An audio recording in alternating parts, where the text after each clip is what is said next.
Welcome back, sports fans, to the CoBBL Sevens Championship. This is the Cozy Blood Bowl League Sevens Championship. Tournament so far has been great. We've had 5 fantastic games, and we are on to the 6th one. This is the second game of semifinals, and today our game is between the Chicagorc Direbears, our Orc team, and Warpcorp Amalgamated, the Underworld Denizens team. As always, we are happy that you could join us here today. So let's take a look at the teams, go over their rosters, and start rolling some dice.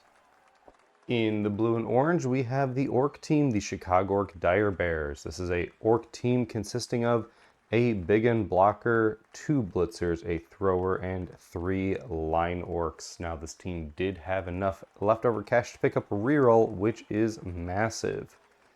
The random skill assigned was Wrestle on this line orc, and because they have gotten to the semifinals, they got to choose a skill on a positional, and they will be taking Tackle with this purple rubber band that is on number 17, Borug. Tackle is going to be very useful here against all the goblins and the gutter runner. And on the other side of the pitch, in the yellow and blue, we have Warpcorp Amalgamated. This is a Underworld Denizens team consisting of a Rat Ogre, Skaven Blitzer, Gutter Runner, and Skaven Thrower with 4 Goblin Linemen. For the randomly assigned skill, this team was given Diving Tackle, which is not super great against Orcs, but is okay in general. And for the selected skill, 1 goblin has been given 2 heads, so we'll be dodging everywhere on a 2-up. Hopefully can use that to get some good positioning and potentially play the dash and dodge game. First things first, teams will be rolling to see how many dedicated fans showed up. Neither team has rostered any fans, so this will be a straight roll-off of D3s. First for the Direbears. A 3 is very good to start. And then for the Denizens, Warpcorp also gets a 3, meaning they will be tied for any kickoff results that require dedicated fans. Next for weather, each team will roll 1d6. And a 7 is perfectly good Blood Bowl weather. And now for the all-important kickoff. First, the Chicagorc Direbears will roll their d6, getting a 6, which is great, and then the Denizens will need to roll a 6 to tie and hope for a reroll if they want to have the pick. A 5 is close but not enough, so the Direbears will get to decide whether they would like to kick away or receive. And the Direbears have decided to kick away, which often seems to be a very strong choice in sevens. Let's see if they can pummel down the Warpcorp team before they score too many goals with that move 9 gutter runner. And here we are all set up for the second game of the semifinals, the last game of the semifinals. Warpcorp will be receiving, and the Direbears will opt to kick the ball directly onto the head of the Rat Ogre. A 6 to the 4 is either amazing or dangerous.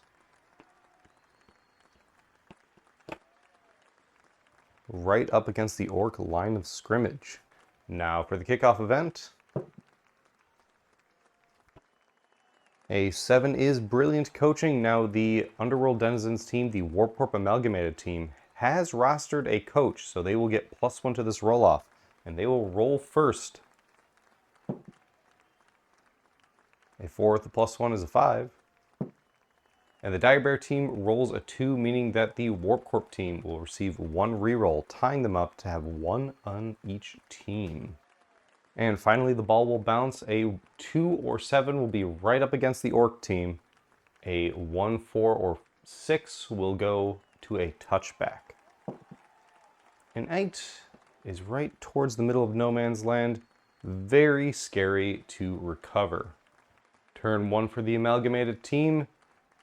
Experiment number 13, the Rat Ogre is just going to use the blitz to try to go for a walk. Probably will not hit with this, but trying to roll a 2+ for Animal Savagery. Getting it on a 6.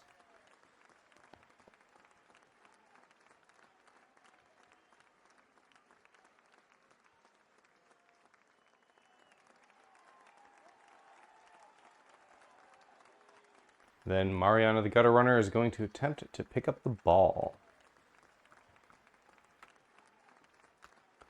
Picking up on the 7th square of movement. Grabbing it on a 6.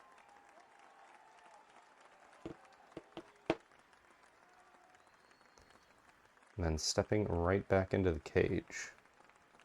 A quick turn 1 from the Denizens team gets the ball in the hands of a gutter runner who is already within 1 rush distance of a touchdown. As is so common with these gutter runners, it is very, very difficult to stop a touchdown if they want to, but perhaps forcing them to score early is just as good, because then that gives the Direbears a lot of time for the defensive touchdown.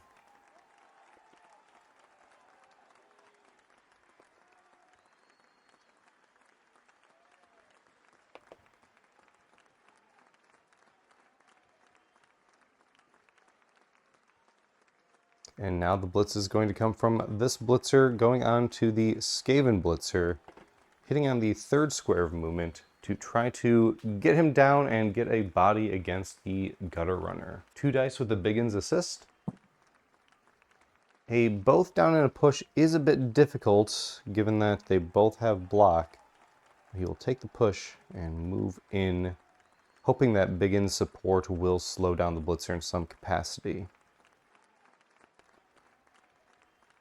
Finally, the tackle lineman coming back to play a little bit of safety, looking to threaten the gutter runner if it tries to break through and not score.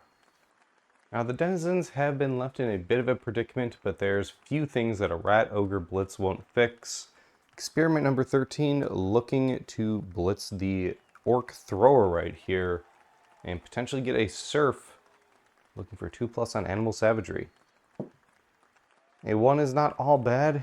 We'll punch down this goblin and see if the goblin armor breaks. Doesn't even need Mighty Blow for it.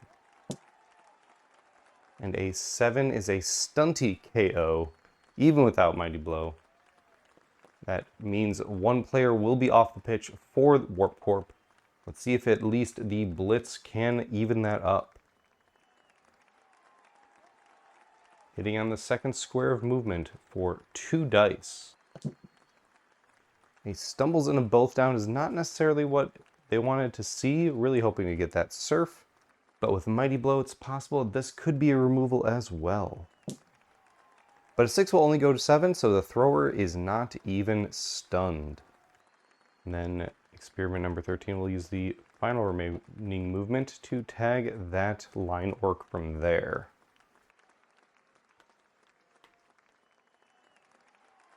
Goblin rushing to get to this square. Succeeding on a 6. Dodging away with a gutter runner.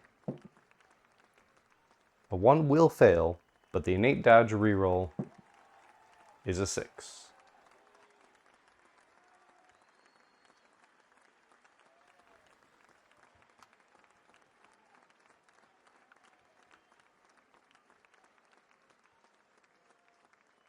Now the blitz has been used and there's no easy blocks for the team, so this blitzer will just try to get out on a 3+ and reposition somewhere a little safer. A 5 will be plenty to get out.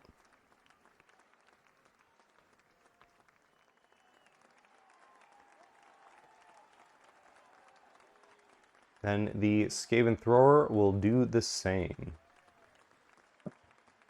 A 1 will fail.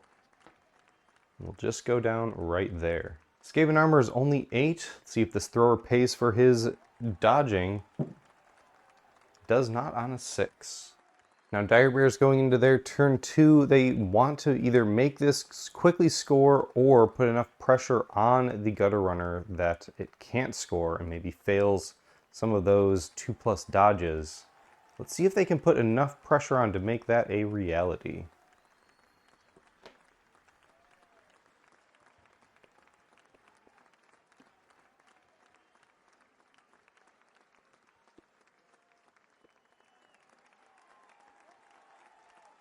The tackling line orc will now go for a blitz on this goblin.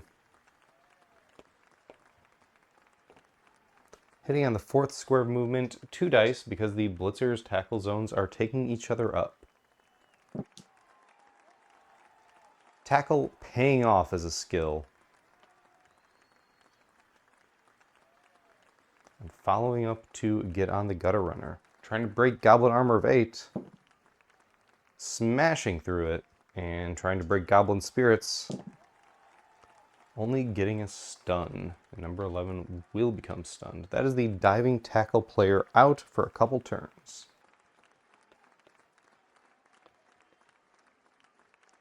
The thrower is simply going to stand up and walk forward 4 squares.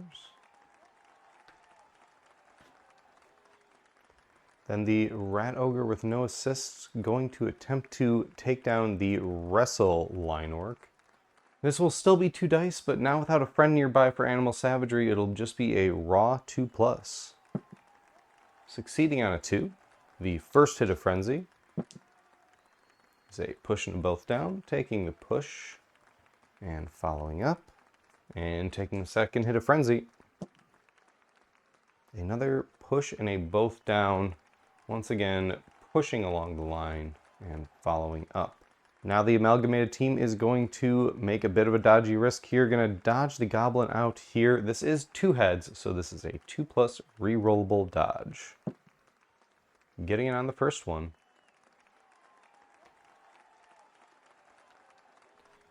Dodging out here again. Getting on the second one. And then making 1 rush attempt to there. Again, succeeding on a 2. Now this is a very risky play for the Gutter Runner. Going to dodge here. Now this is dodging out of the tackle zone. So this will be a 3+ with no innate dodge reroll, but the kickoff event did give them a reroll. So let's see if they need to use it right now. They do. That's another 2 rolled.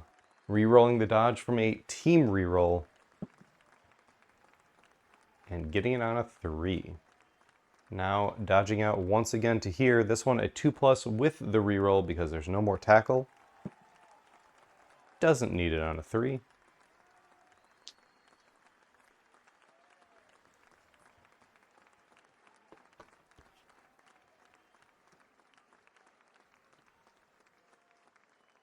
Now the Gutter Runner is not entirely free, but is looking pretty close. This Blitzer is going to go for a bit of a hero play. The only thing that could realistically threaten the Gutter Runner right now is this Blitzer from the Orc team. So, going to go for a 2-die uphill blitz against this Blitzer and see what he can make happen. 2 die, and the Orcs will choose the result. The best they could hope for, a POW and a both down, puts that Blitzer on the ground and allows a follow-up from the blitz. Then moving through here to block off that entire column. Well, that movement is locked in, but we forgot to do the armor. Let's see if armor 10 can break. Not on a 7. Now there's not much the Direbears can do to stop the score now, except put bodies on the ball carrier and hope it's enough to make the dodge fail. So just gonna stand up and move forward with the downed Blitzer. And then number 6 Gorza Jr. is going to go for the blitz on this Goblin. Hitting on the 6th square of movement. 2 dice due to the innate difference and with the block advantage, but not having a way to deal with the dodge. A skull and a stumbles will simply be a push, and will follow up to tag that Goblin. Now it's very important to get this tackle piece onto that Gutter Runner, so they will be risking some rushes here. First rush to here. Getting it on a 4 and then rushing to here to tag both the Goblin and the Gutter Runner. Also succeeding on a 4. Getting at least the important skill on that Gutter Runner.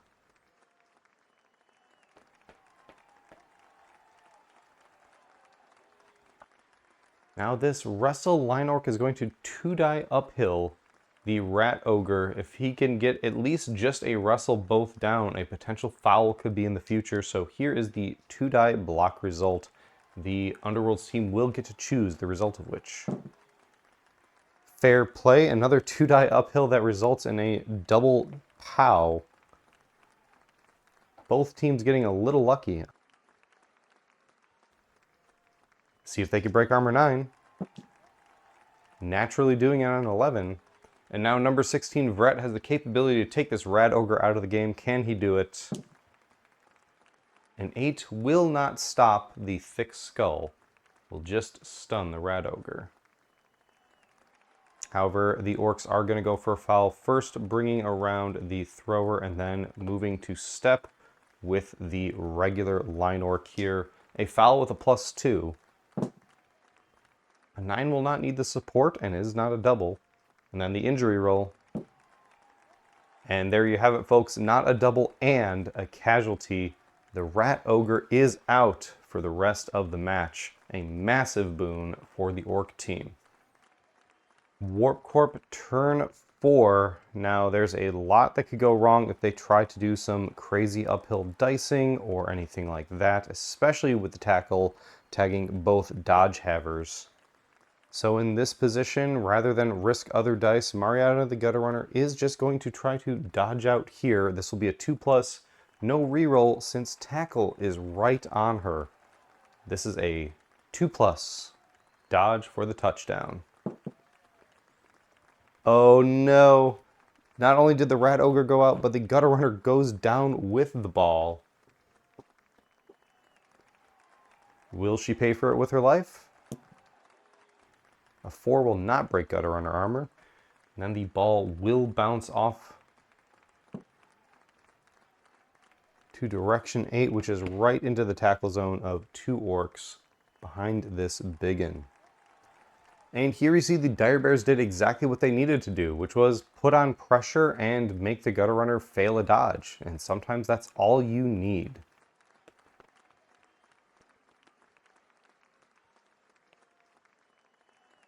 Now, Borog, the tackle orc, is going to take a 3-die block on the 2-head goblin. 3 dice with tackle, but no block. A triple push will, at the very minimum, get the goblin out of the way. The biggin moving over to tag the Gutter Runner. And Gorza Jr. declaring the blitz against the thrower, first trying to pick up the ball on the way. Picking up the ball on a 3+ before going for a blitz block. Picking the ball up.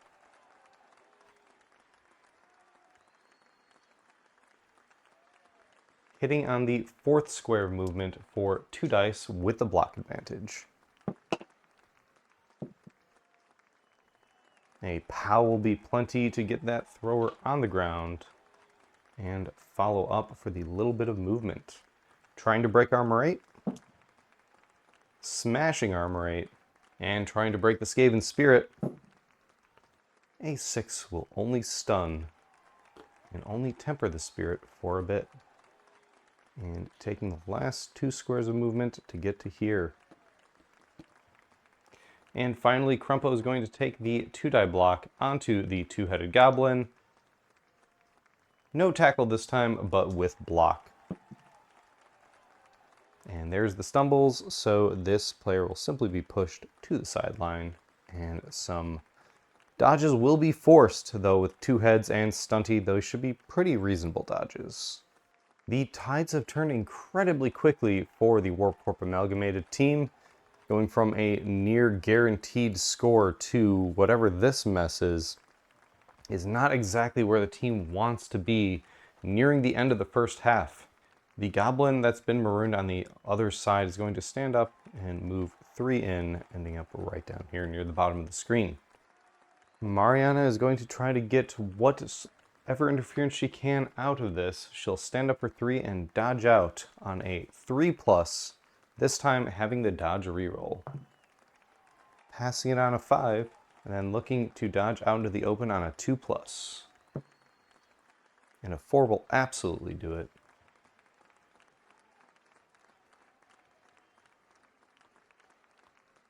Going for a rush and a dodge to this square, hoping to just take up some space and force some block dice to be rolled. Rush is good. Dodge is also good. While this doesn't stop the blitz in really any way, shape, or form, at least dice will be rolled, and if a gutter runner can fail a dodge, then a blitzer can fail a blitz. Then over on this side, Paul, the blitzer for the Underworld's team, is going to blitz this Orc blitzer. This will be simply one die, since the supports are effectively canceling each other out, and just trying to get clear and maybe run around to put some pressure on as well. He stumbles is perfectly good, and he'll move into that space. Now, keeping an Orc blitzer out is difficult. Armor 10 continues to be very difficult to break. And then Paul will need to make one more dodge into the open for the second square of movement, handily getting it on a 4. And then Bobby with 2 heads is going to try to go for a bit of a walk.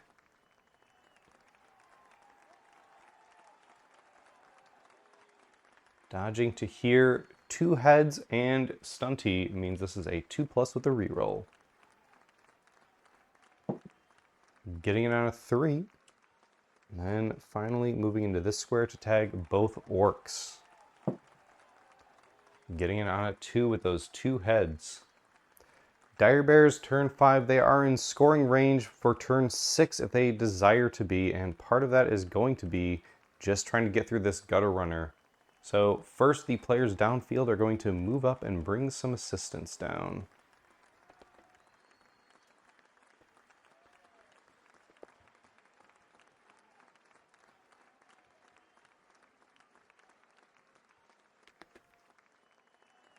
Now, Gorza Jr. with the ball is going to try to blitz the gutter runner. Stepping here for 1 and hitting for 2. The strength difference is good with the block advantage, but without tackle. So trying to take this gutter runner down on 2 dice. A push and a stumble won't quite get her on the ground, but will push her away.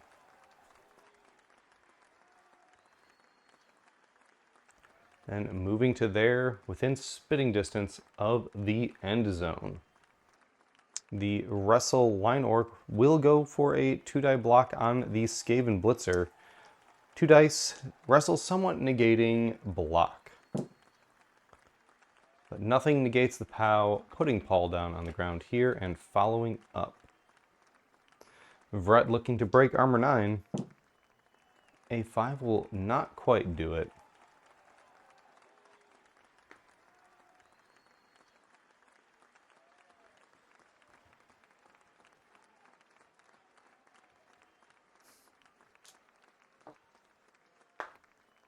And then Brucka the thrower just going for a standard little 2-die block here on the Goblin. A push and a POW is fantastic. Powing down here and following up. Trying to break armor 8. 5 is still not enough. It is the last turn for Warpcorp Amalgamated, and it is a bit of a doozy. They're going to look to maybe get this blitzer down. It will require some dice rolls though. First, tagging from the front with the gutter runner. Now, both the Goblin and the Skaven Thrower have a 3+ dodge out. There is a tackle touching this Goblin, so neither of them will have a reroll for it. Now, the Skaven Thrower is going to go for a dodge blitz on the ball carrier. This will be a little difficult. Standing up for 3, dodging out on the 4th square of movement. It will just be a flat 3+. Does nail it on a 6, however.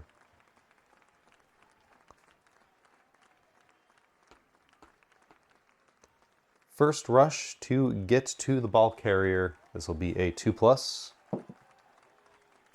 And buffs it on a 1, going down right before getting the blitz off. This will be armor 8+ on the Skaven Thrower. A 9 smashes through. And Paul the Thrower is out. A KO. Potentially getting back next turn. Now Gorza Jr. is looking just to blitz through and get to the end zone. These players back here potentially can rush up to help and make it a 3-die block, but at this point they are risking either failed rushes or the failed block. Going for a 2-die when you have a reroll in the bank seems a little bit stronger, so Gorza is just going to declare the blitz and go for the score right here, right now. This will be 2 dice from Gorza Jr. on Mariana the Gutter Runner with the block advantage, but again without tackle, trying to get her out of the way. A push is enough to get her out of the way and not be tagged anymore.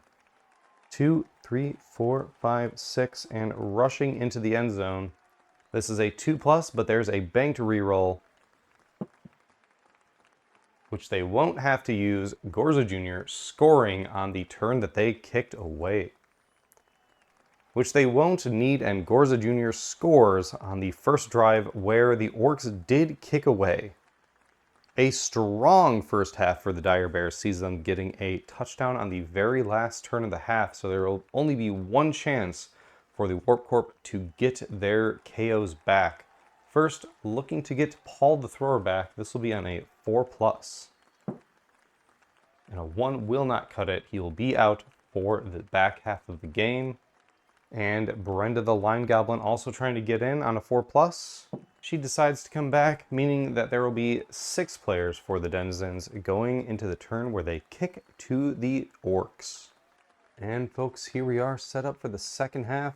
Direbears just going all up front. They definitely have the player and the strength advantage. And Warpcorp Amalgamated will need to rely on some Skaven and Goblin shenanigans.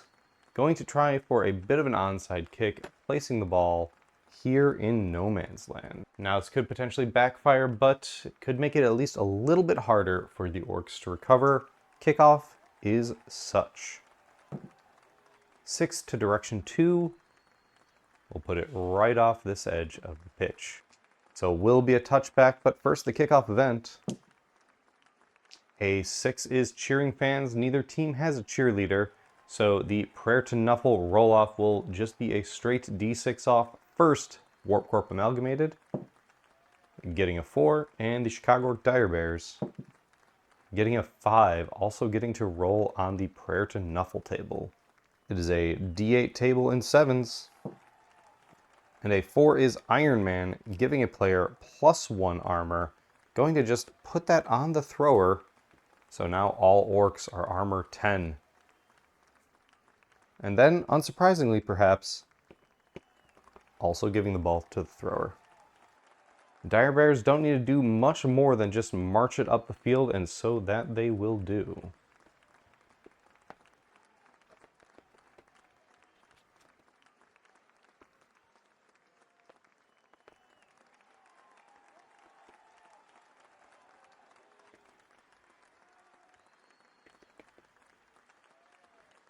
And not wanting to give Gorza Jr. all the glory, Crumpo, the other blitzer, is going to blitz the diving tackle goblin.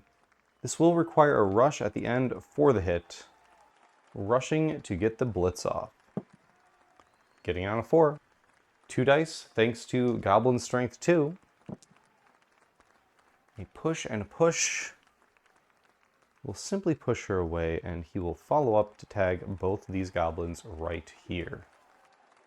Moving into this turn 2, Warpcorp Amalgamated have their work cut out for them if they are looking to stop this score and recover the ball for the tie and potential win in the game.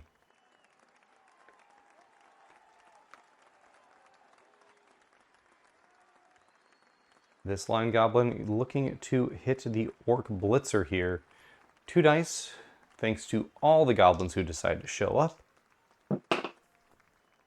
A POW will get Crumpo on the ground and follow up.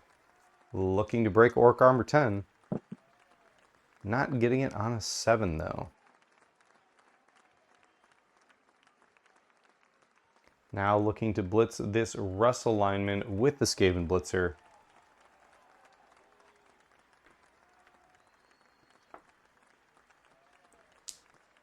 Two dice. Somewhat without the block advantage, but still 2 dice regardless. Simply going to take the push and not follow up.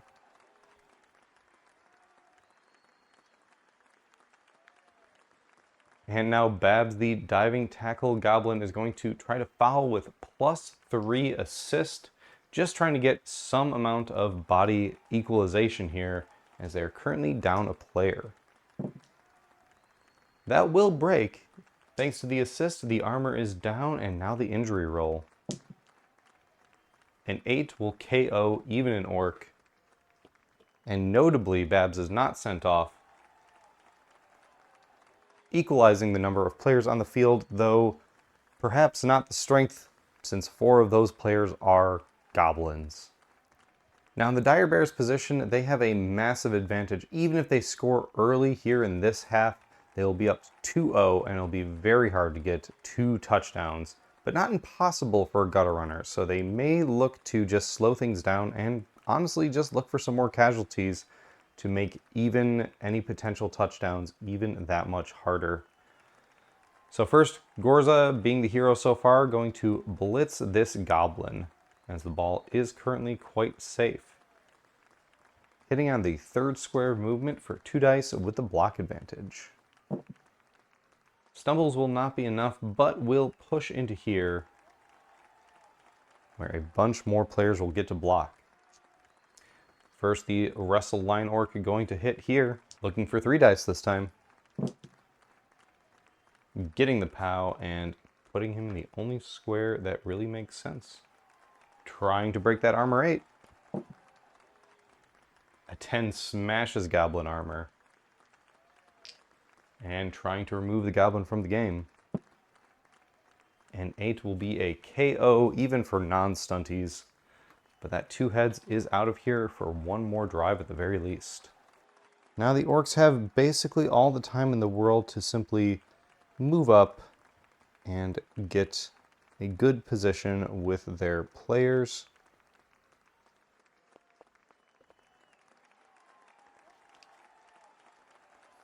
And then bringing the tackle piece up here to tag a goblin, using that tackle to its biggest advantage humanly possible. Or in this case, orcally possible. Warpcorp Amalgamated looking at their turn 2, trying to get whatever damage they can done here and do whatever slowing they can. Maybe trying to grab the ball and tie it up that way. It'll be difficult basically no matter what they do from this point on though.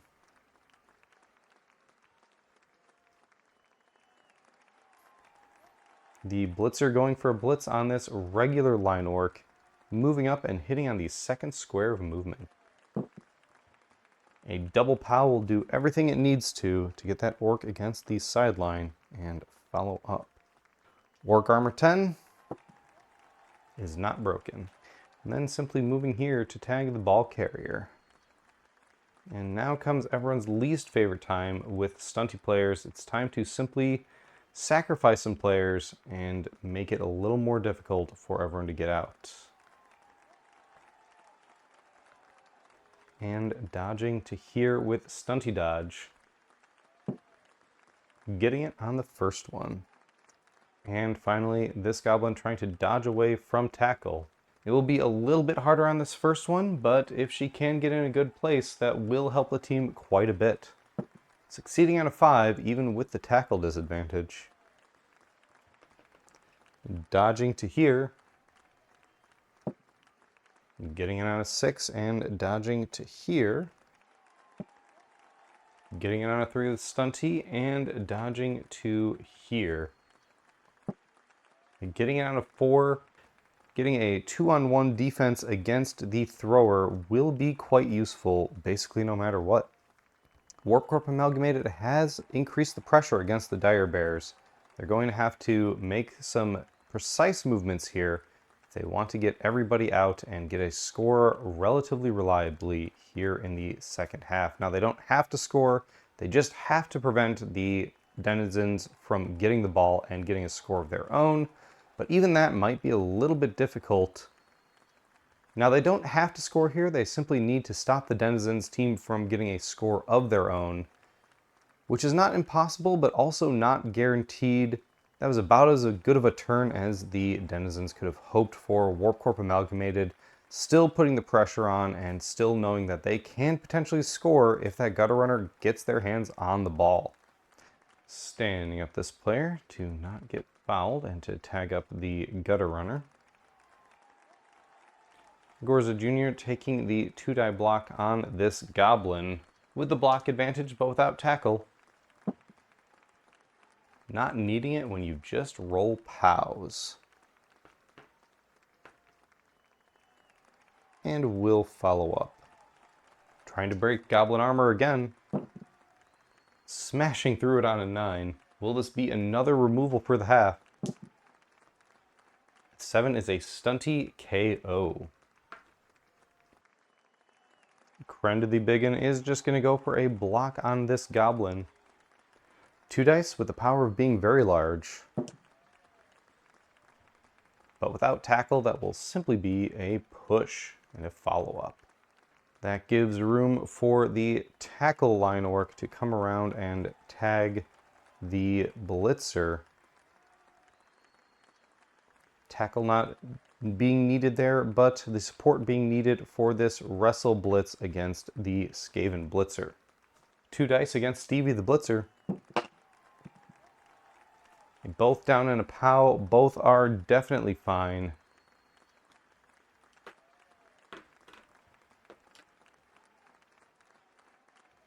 Putting Stevie down there and following up. Now trying to break armor 9 on the blitzer. Doing so successfully. And the injury roll is another knockout. The Warpcorp team slowly being picked off the field one by one. And now Brucka with the ball just taking a casual 2-die block against this line goblin. A push into both down will just take the push to tuck in here between these 2 players and not follow up. Here we are in Warpcorp turn 3 now. This team is looking for any shenanigans they could pull out. They have 2 goblins and a gutter runner left on the field, which isn't nothing, but isn't a whole lot.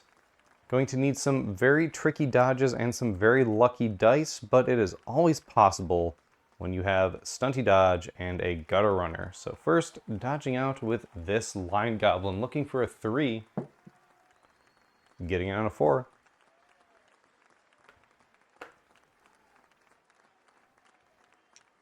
Now dodging into this square, getting on a 3 with stunty and dodging to this square, getting on a 3 again with stunty. And now Brenda, the other line goblin, is going to go for a 1-die blitz against the ball carrier. Looking to make a couple dodges first. First dodging to here. Nailing it on a 3 and then dodging to here as well. Getting that on a 6. Now this will simply be 1 dice, since that is 1 support. Trying to just get the ball carrier on the ground. And unfortunately in 7s there are not that many rerolls. She goes right down. And armor rolled against her will not break even goblin armor. Turn 4 for the Direbears. It is looking wickedly good for them. They are simply going to try to be as rude as possible going into the next turn. So bringing some players around here and then taking a block, 3 dice with this line orc. Looking to either get the gutter down or potentially surf, 2 dice. Stumbles does not have tackle on this one, so that will simply push there and follow up. And then this line orc will look to potentially surf the gutter since this is the sideline. Giving a slightly better view. This will definitely be 3-die and will definitely be a surf if there is a push in any capacity. Take your pick from the results, but Mariana is going to go right off the edge of the pitch. The crowd jumps right to injury. Only a 4, and Mariana will go right on the bench. Now there's only 1 standing player, so Gorza is going to attempt to blitz that goblin right off the ball carrier. 2 dice with the block advantage. Not needing it when you just roll POWs. Going to follow up after the blitz. Trying to once again break armor 8. A 9 once again smashing through. Line Goblin Blake is simply stunned. And finally, Brucka just going to take a walk 5 squares forward and not press himself very hard. Now, it might not look like it from the way the board is looking, but there's still at least one thing that the Warpcorp Amalgamated team can do with their one single player on the pitch, and that is tag the ball carrier and just hope that dice go their way. So, standing up Brenda and dodging to here, looking for a 3 with Stunty. Getting the dodge and stepping forward to here with another dodge. Getting that one too. Moving to here and then rushing to there. And finally rushing to here. A 5 is successful and at least has a body on the ball carrier, though did not have the movement for the blitz. Unstunning Blake and taking us into the next turn for Direbears. Direbear turn 5, the dice will have to go terribly for them in order for this to not be a score, so they're just going to make that dice a little bit better and a little bit easier. Now Gorza going for the blitz, on to Brenda.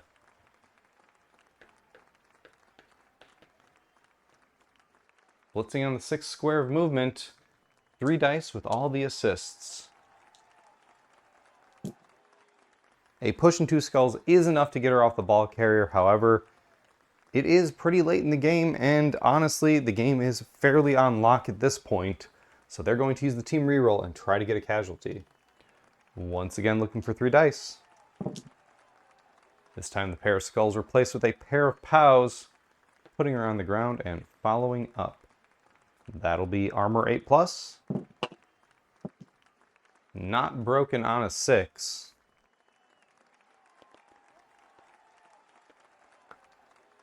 Now number 19 Durs is going to go for the +4 foul. More formality than anything at this point. That will be a send-off, but it is definitely broken armor. And a 7 is another stunty KO, leaving 1 player left on the pitch for the Denizens team. They will try to argue the call on that, unsuccessfully. Turn 5 for Warpcorp Amalgamated, and Blake can only stand up and walk forward, can't even get any rushes to get onto the ball carrier this time. And that will simply be the end of their turn 5. And with turn 6 seeing the game basically locked in, the Orcs are going to go for the blitz first, getting a couple friends over and then blitzing with Gorza Jr. one more time, looking for the 3-die blitz with block.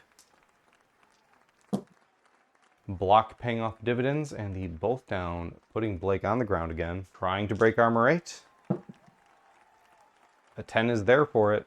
Will they get the pitch clear before the touchdown? Survey says yes, and another goblin removed from the pitch. That is all the Warpcorp Amalgamated players gone, and Brucka walks it in on turn 6. Now there is one more turn for the Warpcorp Amalgamated team, but the only player not in the KO box or the casualty box is the gutter runner.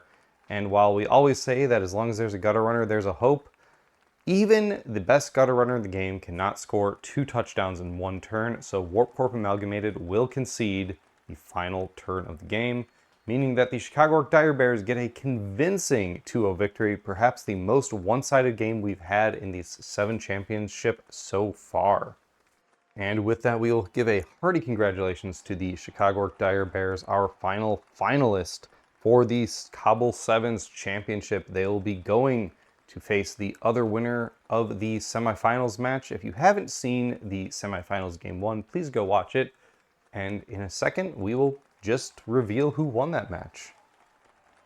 And there you have it. The bracket is now all filled out. We have our championship match. It will be the Chicagorc Direbears, who just won this game, against the Bananaberg champions, the Wood Elf team. Both teams have their undefeated run so far, and they will face off against each other. But first, both teams will be able to receive a skill for a positional player. This will be very strong, either a thrower, war dancer, or catcher for the Wood Elf team, And then on the other side, a thrower, blitzer, or biggin for the orc team will be getting a skill of their choice, a primary skill. Both teams will get a pretty decent power boost off this, and we will see how it works out for both of them. Now that game will come out next, but for now we thank you for joining us here for the final semifinals match of this event. We hope to see you next time for the finals championship match, and as always, we hope you're having some cozy gaming.